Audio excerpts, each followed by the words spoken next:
Welcome back. Earlier we spoke to the US ambassador about the roadmap for peace in Afghanistan. The country today is at a critical stage. Elections, parliamentary elections take place in less than a month. You've got presidential elections next year, and in the last 1 month you've seen hundreds of people being killed in a wave of violence. Joining us right now is Afghanistan's Chief Executive, Mr. Abdullah Abdullah. Mr. Abdullah, thank you very much for speaking to CNBC TV 18. You're welcome.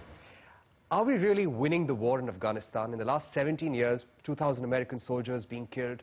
We've seen more than 20,000 civilians also being killed, many more injured. Are we really winning this war? The point is that terrorism is a phenomena that the whole world is faced with. And unfortunately, Afghanistan happens to be in the front line. Our people have suffered a lot, especially in recent months. We had a high number of casualties, including yesterday in the tragic incident which took place in the eastern part of the country during demonstrations. To win against terrorism and to judge it on a daily basis, it makes it a little bit complicated to make that sort of a judgment. Are we, as we are asking ourselves today as government, as somebody in the government, yesterday as somebody in the opposition, or as a citizen of this country, are we in the right side of the history or not? Should we surrender to terrorism or to the Taliban way of life, Talibanization of the country, or establishing an entity where terrorists from all around the world would get together in launch operations against their own countries and their own citizens? The answer is no. While violence has continued, unfortunately, at the same time, the people of Afghanistan, men and women, younger generation, are after rebuilding their lives, rebuilding their future, with the hope that one day the peace will prevail. Efforts to establish peace is not just related to us, but also it is related to the regional situation as well as international context. In the last 1 month, there has been a huge spike in violence ever since there was a call for a ceasefire. What do you link this to? Do you link this to the parliamentary elections which are coming up, to the call for a ceasefire, or the peace talks between US and Taliban? I don't think that it is related single-handedly to one of those factors. Perhaps all those factors altogether, but more than that, the fact that Taliban have not come to a realization or to a conclusion that they should enter talks and serious negotiations. The contacts that they had with the Americans, with our US partners, the US side has pressed upon them to enter talks and negotiations with the Afghan side, with the Afghan government. It's also the context of terrorist activities in the region and beyond has changed in the past few years. Daesh was not a phenomenon a few years back.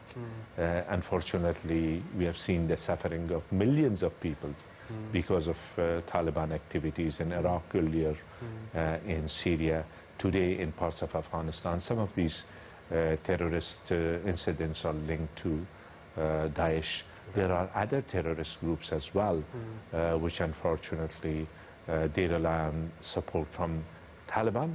There is the criminal aspect to this as well, including drug economy. Interestingly, Mr. Abdullah, the Taliban says that they want to speak directly to the US government. They don't want to speak to anybody else.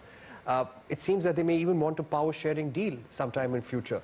Where do you think this is going, and what kind of a role would be acceptable to the American people? Because Taliban today is not just negotiating with the Americans, they are traveling, they are reaching out to the Russians as well. The Russians reached out to them. They have traveled to Indonesia in the past as well. So where is it heading? Aren't they gaining legitimacy? Gaining legitimacy by inflicting violence upon your own people and then going door to door to get other countries to talk to them I don't think that that's the path towards such a goal. Yes, of course, from time to time they have used these occasions or contacts in their favor. They have explained it. Their explanation of what they have said and what they have done is very different from the explanations or the context that those countries which are involved are giving. What would be acceptable eventually to the Afghan government? Taliban can talk to the United States, they can talk to any country, but what would be the Afghan people and what would be that the Afghan government would want? First of all, the United States position throughout in those contacts with the Taliban, as well as publicly otherwise, has been that the reconciliation process has to be Afghan-led and Afghan-owned. And we trust them that they have not gone any way beyond that commitment during those contacts. If Taliban give up violence in links with the terrorist groups, in intertalks, in negotiations, and want to be part of the political process, if they want to test their chance through participation in the elections, they are welcomed. But in theory, things could start with direct talks, then perhaps some confidence building measures, and then the rest of the process, which will not be like an overnight. How many years do you think that will take?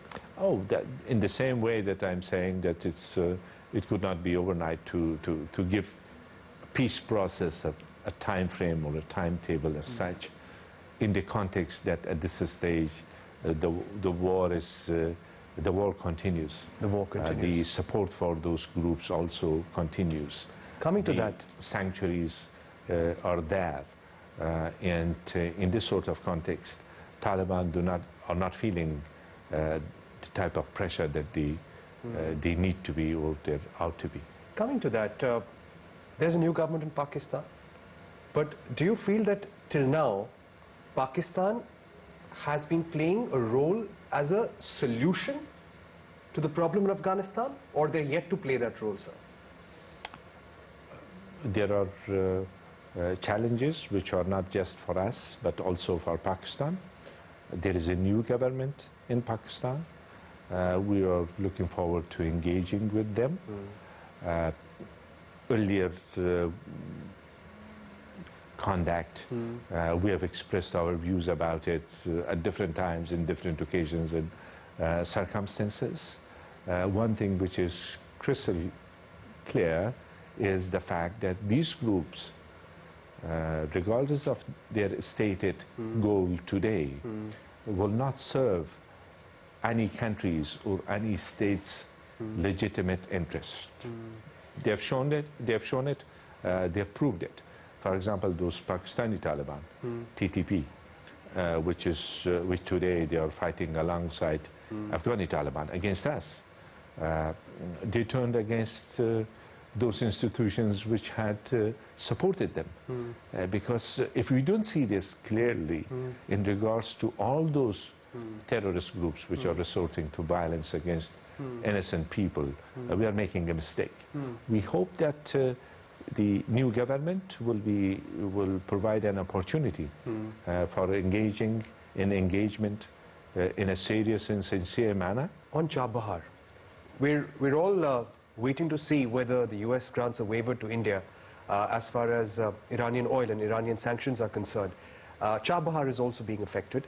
We know that Chabahar is a very crucial alternate route to provide assistance to Afghanistan, economic assistance mainly.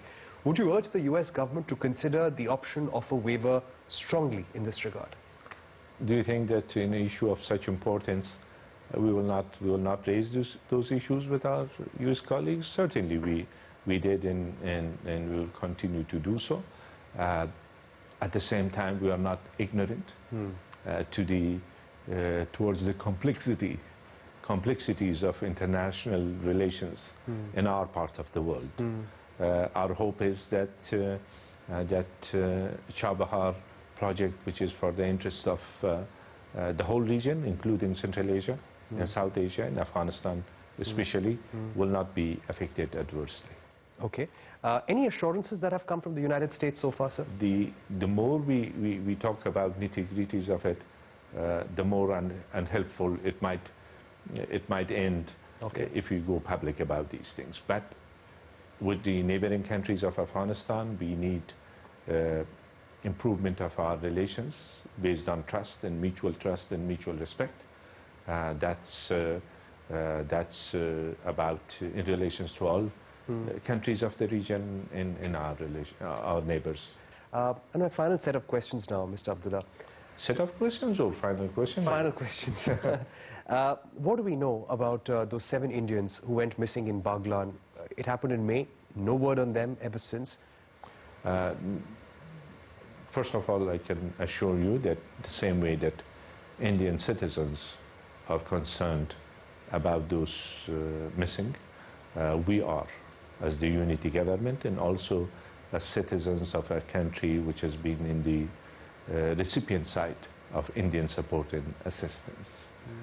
For the sake of, since anything talking about this will have security consequences, I'll be extremely cautious to talk about details of it. But I can assure you that we are also concerned, and we hope that they will be returned to their families and to their country safe and sound. You know, because there is a lot of concern about them, sir. I understand. I understand. You're probably in the best position to assure an Indian audience. Are they safe?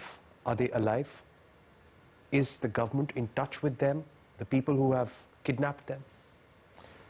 I would say, again, I repeat what I said earlier, because of the consequence and security repercussions, I cannot go into details of it. But we are we are following it as closely and also with the same feeling as Indian government would do. And we hope that sooner rather than later, one day they will return back to their families and homes and amongst their own people. Right. Mr. Abdullah, thank you very much for speaking to CNBC TV. Thank you. Thank you so much.